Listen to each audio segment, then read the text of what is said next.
Hello guys, welcome back to another video. तो guys, Reliance की financial year 2023 की first quarterly result out हो चुकी है।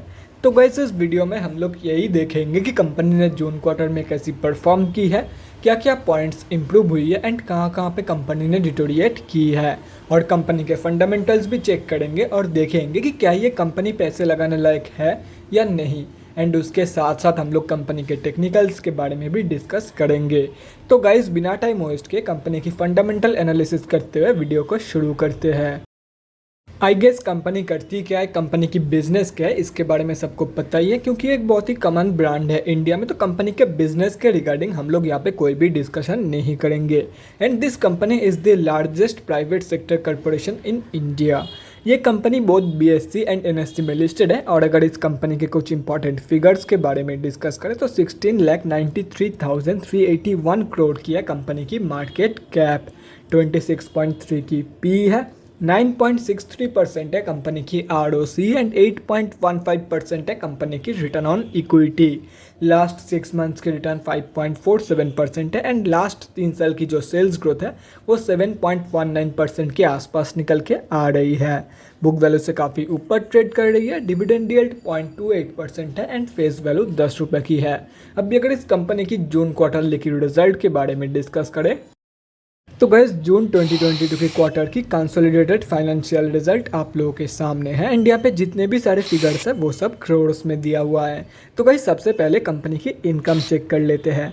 तो जून 2022 के क्वार्टर में कंपनी ने 2,25,360 करोड़ की इनकम जनरेट किया है। अगर ये मार्च 2022 के क्वार्टर एंड जून 2021 के क्वार्टर से कंपेयर किया जाए तो मार्च 2022 के क्वार्टर में कंपनी ने 2,14,344 करोड़ की इनकम जनरेट किया था एंड जून 2021 की क्वार्टर में 1,48,591 करोड़ की इनकम।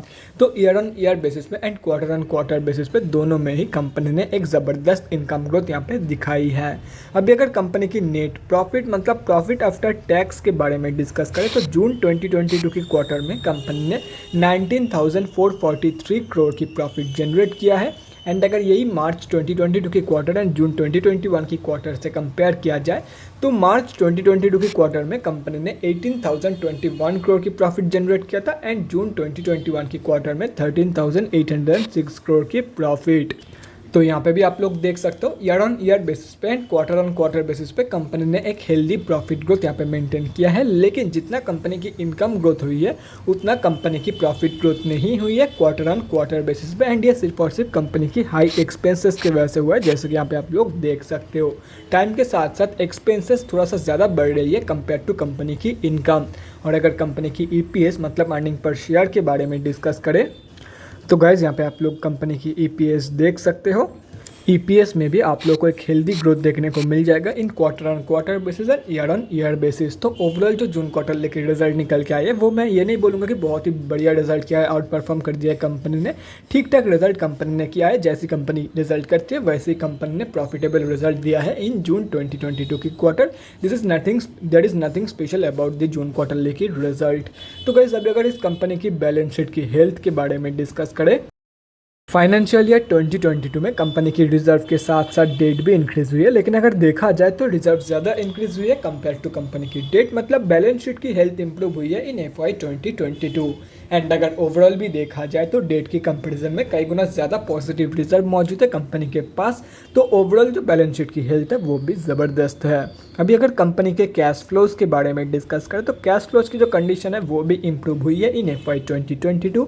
फाइनेंशियल ईयर 2021 में कंपनी के पास नेगेटिव 13,523 करोड़ की कैश फ्लोज मौजूद थी, जो कि अभी इंप्रूव होकर पॉजिटिव 17,840 करोड़ की हो चुकी है। और अगर कंपनी की शेयर होल्डिंग पैटर्न के बारे में डिस्कस करें तो जून क्वार्टर की शेयर होल्डिंग पैटर्न आप लोगों के सामने है। जून क्वार्टर में प्रमोटर्स एंड FIIs ने सेलिंग करी है, DIIs ने बाइंग करी है एंड गवर्नमेंट की होल्डिंग अनचेंज्ड है। और end of the quarter public से माल उठाया गया है, जैसे यहाँ पे आप लोग देख सकते हो।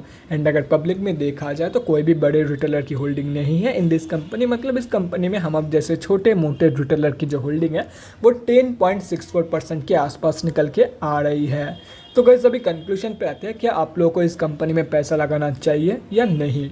तो देखो गाइस, आप ये एक ब्लू चिप कंपनी है एंड ये एक बहुत ही बढ़िया कंपनी है, तो आप लोग definitely short term and long term के लिए पैसा लगा सकते हो इन दिस कंपनी। एंड ये कंपनी आप लोग को डिविडेंड भी देती है, तो डिविडेंड भी मिलता रहेगा, उसके साथ साथ आप लोग का जो पैसा है वो रिटर्न के मामले में इंक्रीज भी होता रहेगा। तो गाइस अभी अगर कंपनी के टेक्निकल्स के बारे में डिस्कस करें तो गाइज यहाँ पे हम लोग आ चुके हैं एनएससी के डेली चार्ट पे। सबसे पहले उन लोगों के बारे में डिस्कस करते हैं जो लोग इस कंपनी में short term and long term के लिए एंट्री प्लानिंग कर रहे हैं। तो देखो गाइस, कंपनी अभी जहाँ पे ट्रेड कर रही है उसकी सबसे क्लोजेस्ट सपोर्ट जोन है 2373 रुपीज़ के प्राइस रेंज पे। तो अगर ये कंपनी आप लोग को इस प्राइस रेंज पे मिल जाती है तो आप लोग एक बहुत ही बढ़िया एंट्री प्लान कर सकते हो for short term and long term.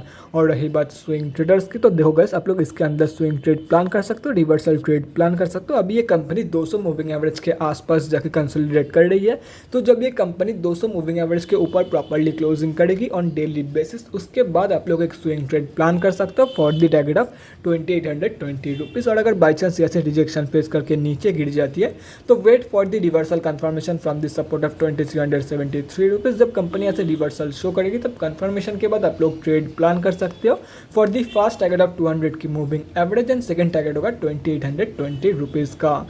तो guys that's it for this video. अगले वीडियो में मिलते हैं गाइज। Thanks for watching. और गाइज अगर आप लोगों के मन में कोई भी डाउट या क्वेरी रहती है स्टॉक मार्केट या किसी भी स्टॉक से रिलेटेड तो कमेंट सेक्शन में कमेंट करके मुझसे पूछ सकते हो, या तो फिर मेरे इंस्टाग्राम का लिंक आप लोगों को डिस्क्रिप्शन बॉक्स में मिल जाएगा, जाके वहाँ पर ही मुझे डीएम कर सकते हो for an one on one conversation. Thanks again for watching guys. Bye guys and definitely guys stay safe.